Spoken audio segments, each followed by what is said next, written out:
Now, US and Iran traded strikes in Strait of Hormuz, threatening to unravel an already fragile truce. Well, President Donald Trump has insisted the ceasefire remains in effect. And the U.S. military says American forces carried out strikes on Iranian military targets on Thursday after what it described as an attack on 3 U.S. destroyers operating in the Strait of Hormuz. And according to U.S. Central Command, Iranian forces launched missiles, drones, and small boats towards the vessel. CENTCOM said none of the destroyers were hit and it intercepted incoming threats before targeting Iranian military facilities responsible for the attack. Now, Iran, however, has rejected the American account. Tehran's Central Military Command accused Washington of violating the ceasefire first by attacking an oil tanker and another ship earlier in the day. Iranian officials said their forces responded immediately by targeting American military vessels. President Donald Trump addressed the confrontation on social media, saying U.S. forces caused great damage to Iranian targets. In an interview with ABC News, he described the strikes as, and I'm quoting, a love tap. Trump also warned that future responses would be harder and more violent if, and I'm quoting here again, they don't get their deal signed fast. At the same time, the president maintained that a ceasefire arrangement is still active. Listen to this. Yeah, it is. They trifled with us today. We blew them away. They trifled. I call that a trifle. I'll let you know when there's no ceasefire. You won't have to know. If there's no ceasefire, you're not going to have to know. You're just going to have to look at one big glow coming out of Iran.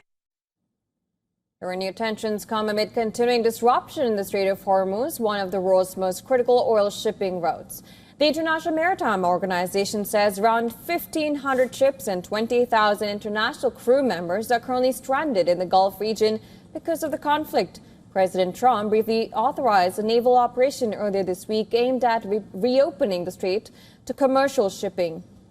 Well, before suspending the effort dubbed Project Freedom, now reports suggested that the project was paused after Saudi Arabia and Kuwait, they blocked access to their airspace and bases. However, a new report suggests that the two Gulf allies have lifted these restrictions now. According to the Wall Street Journal, U.S. is preparing to restart the naval mission, and it could restart as early as this week. At the United Nations, the U.S. urged countries to support its resolution demanding Iran halt attacks and mining of the Strait of Hormuz, but diplomats said China and Russia are likely to veto it. A Chinese veto would be awkward ahead of U.S. President Donald Trump's trip to China next week, where the Iran war is likely to be high on the agenda.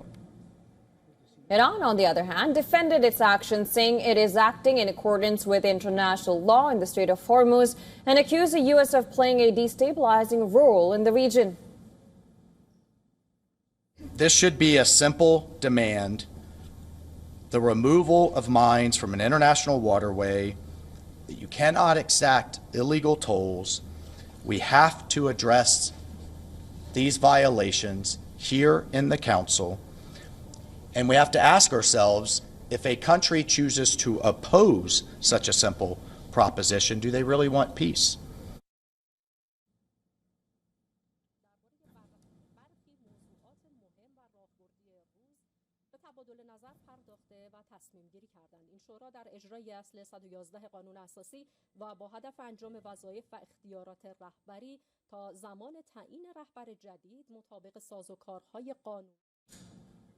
And for more on this, our correspondent Susan Tehrani has sent us this report from New York. Take a look. The U.S. ambassador to the United Nations stood alongside ambassadors from several Gulf countries on Thursday as Washington pushed a new Security Council resolution accusing Iran of threatening global shipping in the Strait of Hormuz. Ambassador Mike Waltz said that the U.S. drafted the resolution with Bahrain and warned that freedom of navigation is, quote unquote, a cornerstone of worldwide stability and commerce. The diplomatic push comes as the Wall Street Journal is now reporting that Saudi Arabia and Kuwait have lifted restrictions on U.S. military access to their bases as well as their airspace, a major development that could allow the Trump administration to once again start Project Freedom. But despite growing Gulf backing for Washington, the UN resolution still faces obstacles from China and Russia, which vetoed a similar resolution regarding the Strait of Hormuz last month. Iranian Foreign Minister Abbas Araghchi has condemned the proposal as being one-sided and provocative. Susan Tehrani reporting from New York for WION World is One.